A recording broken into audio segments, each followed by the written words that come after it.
Hello friends, welcome to Proverb YouTube channel. UPSC CSAT 2022 का question explain करेंगे। Okay, question कह रहा है कि consider the following statement in respect of two natural number p and q where p is a prime and q is a composite. Okay, और यहाँ पर हमारे पास तीन स्टेटमेंट गिवन है और तीनों स्टेटमेंट को हम चेक करेंगे कि कौन सा स्टेटमेंट करेक्ट है। ओके, तो पहले हम समझते हैं कि प्राइम नंबर क्या होता है। कह रहा है कि p अगर कोई प्राइम है तो प्राइम नंबर वो सारे नंबर्स होते हैं जो खुद से डिवाइडेड होते हैं ना। ओके, यानी कि a number divided its own number, जो खुद के नंबर से डिवाइड हो वो सारे नंबर हमारे क्या होते हैं, प्राइम नंबर होते हैं।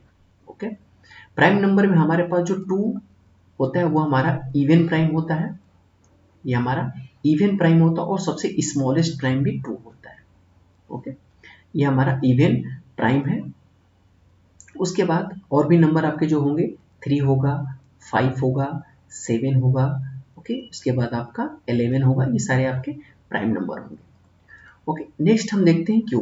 कह रहा है कि क्यू हमारे पास जो नंबर होता है, क्यू नंबर कंपोजिट नंबर की बात कर रहा है।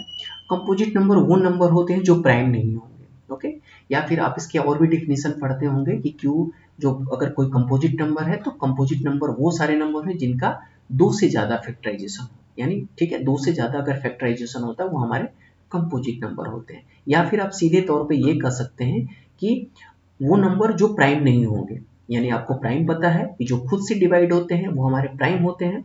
तो प्राइम नंबर को अगर आप अलग कर देते हैं तो वो जितने भी नंबर बचते हैं वो हमारे कंपोजिट नंबर बचते हैं। तो हमारे पास जो कंपोजिट नंबर बचेंगे वो कौन कौन से होंगे। कंपोजिट नंबर जो होगा वो 4 होगा। 4 हमारा सबसे लोवेस्ट कंपोजिट नंबर होता है, 4 होगा। उसके बाद आपका 6 होगा। ओके, 8 होगा। उसके बाद आपका 9 होगा। ओके, 10 होगा। इस तरीके से जो नंबर हमारे बचेंगे वो कंपोजिट नंबर होंगे। अब इसमें हम ऑप्शन पे आते हैं। ऑप्शन मतलब स्टेटमेंट पे। ये स्टेटमेंट क्या कर रहा है, स्टेटमेंट फर्स्ट कह रहा है कि p into q can be an odd number. देखिए यहाँ पर कैन बी स्टेटमेंट को उसने बहुत ही इजी कर दिया है। कह रहा है कि कैन बी होने का मतलब हो गया कि कम से कम क्या कोई ऐसा नंबर हो सकता है, यानी कम से कम एटलीस्ट की बात कर रहा है कि कम से कम एक नंबर हमें मिल जाना चाहिए p क्रॉस क्यू करने पे जो ऑड हो जाए। ओके, अगर यहाँ पे मस्ट की बात करता ना, मस्ट की बात करता तो हम यहाँ पर क्या खोजते, ऐसा नंबर खोजते जिसपे ये फेल कर जाता। यानी मस्ट बी का मतलब ऐसा कोई भी नंबर हमारा नहीं होना चाहिए जो ऑड ना हो। ओके, यानी अगर हम हमारे पास कोई भी एक नंबर होता जो p क्रॉस क्यू करने पे यानी प्राइम और कंपोजिट नंबर को मल्टीप्लाई करने पे इवन दे देता तो ये पूरा का पूरा स्टेटमेंट फेल कर जाता। लेकिन यहाँ पे कैन बी की बात करा तो कोई एक ना एक मिलना चाहिए। ओके, यानी अगर कोई एक ऑड होगा तो हम किसी भी नंबर को यहाँ पे पकड़ते हैं जिसमें ऑड मिल जाए हमें। ओके, जैसे अगर हम मान लेते हैं कि हम प्राइम नंबर से यानी p के तरफ से हमने 3 को ले लिया। ओके, और q के तरफ से हम ले लेते हैं 9 को। अब हम दोनों को मल्टीप्लाई करते हैं यानी p क्रॉस q करते हैं। p क्रॉस q करेंगे तो यहाँ पे क्या होगा, 27 होगा। ओके, क्योंकि हम 3 और 9 3 को मल्टीप्लाई करेंगे 27। और ये 27 क्या है, ये हमारा ऑड नंबर है। ऑड नंबर जो 2 से डिवाइड नहीं होते हैं, और जो 2 से डिवाइड होंगे वो क्या होंगे, इवन नंबर होंगे। तो 27 हमारा क्या हो गया, ऑड नंबर हो गया। तो हमें कम से कम एटलीस्ट एक तो मिल ही गया ना, कैन बी एक तो मिल गया। इसका मतलब फर्स्ट स्टेटमेंट हमारा क्या हो गया, सही हो गया। अब देखिए अगर हमें फेल कराना होता तो हम कोई भी नंबर यहाँ पे चूज कर लेते। जैसे हम मान लेते हैं यहाँ से 2 ले लेता मैं। जैसे हमें अगर फेल कराना होता, कहता मस्ट बी, अगर मस्ट बी की बात करते तो हम फेल कराते, और फेल कराते तो हम p के तरफ से हम क्या चूज करते, 2, और q की तरफ से क्या चूज कर लेते, 4। ओके, और जैसे ही मैं मल्टीप्लाई करता 4 इंटू 2 तो कितना आ जाता, 8। अब 8 क्या ऑड नंबर है, नहीं, ये क्या नंबर है, इवन नंबर है। अगर एक हमें इवन नंबर मिल गया तो ये स्टेटमेंट क्या हो जाता, गलत हो जाता। लेकिन हमें ऐसा नहीं करना था, कैन बी की बात कर रहा था। तो हमें कोई एक ऐसा नंबर खोज लेना है जिसका मल्टीप्लाई करने पे ऑड मिल जाए। ओके, हमें और सारे नंबर से कोई मतलब नहीं है कि क्या हो रहा है, कम से कम एक मिलना चाहिए जिसका p क्रॉस क्यू करने पे ऑड हो जाना चाहिए। ओके, आई होप कि आप चीजों को समझ पा रहे हैं, यानी कि मैथमेटिक्स में स्टेटमेंट का बहुत ही ज्यादा वैल्यू होता है। ओके, अगर ये पे मस्ट भी कर देता तो इसका मीनिंग ही पूरा चेंज हो जाता। तो आप इस बात को समझिएगा। ओके, तो फर्स्ट स्टेटमेंट हमारा क्या हो गया, सही हो गया, आप समझ पा रहे होंगे। नेक्स्ट देखते हैं। नेक्स्ट कह रहा है कि अगर p बाई क्यू करने पे कैन बी, फिर कैन बी की बात कर रहा है, can be a prime number. अब कैन बी ए प्राइम यानी p बाई क्यू करने पे कोई एक ऐसा नंबर हो जो प्राइम हो जाना चाहिए। अब यहाँ पे कोई भी आप एक नंबर p बाई क्यू, तो यानी p में से कोई एक नंबर आप ले लीजिए इसमें से, और जिसका हम क्या करें p बाई क्यू करें, ओके, तो वो क्या बन जाना चाहिए, हमारा प्राइम नंबर बनना चाहिए। तो हम इसमें से कोई एक नंबर उठाते हैं, जैसे हमने यहाँ पर ले लिया, जस्ट मिनट,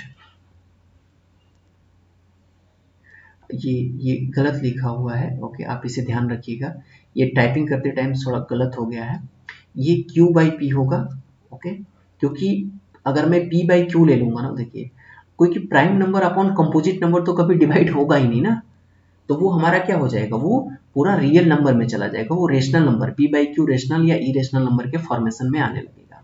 तो कभी भी ये नंबर p बाई क्यू के नहीं हो सकता, ये मेरा स्टेटमेंट गलत लिखा हुआ है। यहाँ पे क्या होगा, q बाई पी होगा, कंपोजिट अपॉन प्राइम नंबर ले सकते हैं, ओके, कंपोजिट नंबर को प्राइम नंबर डिवाइड कर सकता है, लेकिन किसी भी प्राइम नंबर को कंपोजिट नंबर डिवाइड नहीं कर सकता है।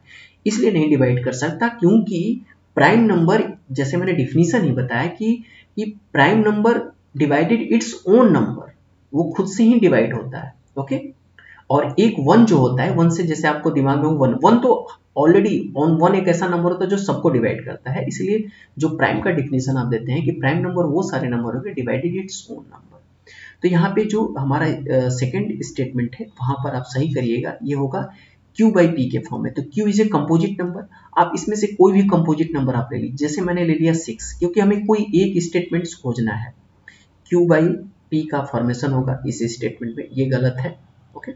तो q बाई पी हमारा क्या है, can be a prime number, तो can be a prime number, जैसे मैंने q के तरफ से 6 ले लिया यहाँ पे, और मैं p के तरफ से 3 ले लेता हूँ, ओके, मैं यहाँ से p से 3 पुट अप कर लेता हूँ। जैसे ही डिवाइड करूंगा ये क्या बनेगा, 2, और 2 क्या है, 2 is a even prime number, आ गया, यही हमें लेके आना था, तो वो हमें मिल गया ऑलरेडी, ओके। तो यहाँ पर क्या है, can be a prime number, तो एक कोई ना कोई नंबर हमें मिल गया, तो स्टेटमेंट 2 जो है हमारा क्या है, वो करेक्ट है कि q बाई पी होगा can be a prime number हमेशा।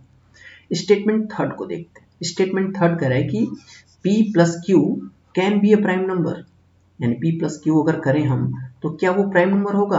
अब आप कोई भी इसमें से ऐसा नंबर ढूंढिए जिसको p प्लस क्यू करने पे प्राइम नंबर दे दे।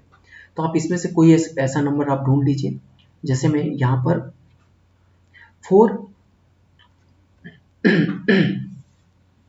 जैसे p की वैल्यू में ले लेता हूँ 3, ओके, p की वैल्यू में 3 ले लेता हूँ, और q की वैल्यू में यहाँ पे क्या ले लूँ, q की वैल्यू में यहाँ पे 4 ले लेता हूँ। अब दोनों को मैं जैसे ऐड करूंगा तो 4 कितना होगा, 7, और 7 क्या है आपका प्राइम नंबर है, ओके। तो प्राइम नंबर हो गया, यानी कह रहा था कि थर्ड स्टेटमेंट में कि p प्लस की q can be a prime number, yes, p plus q can be a prime number, okay.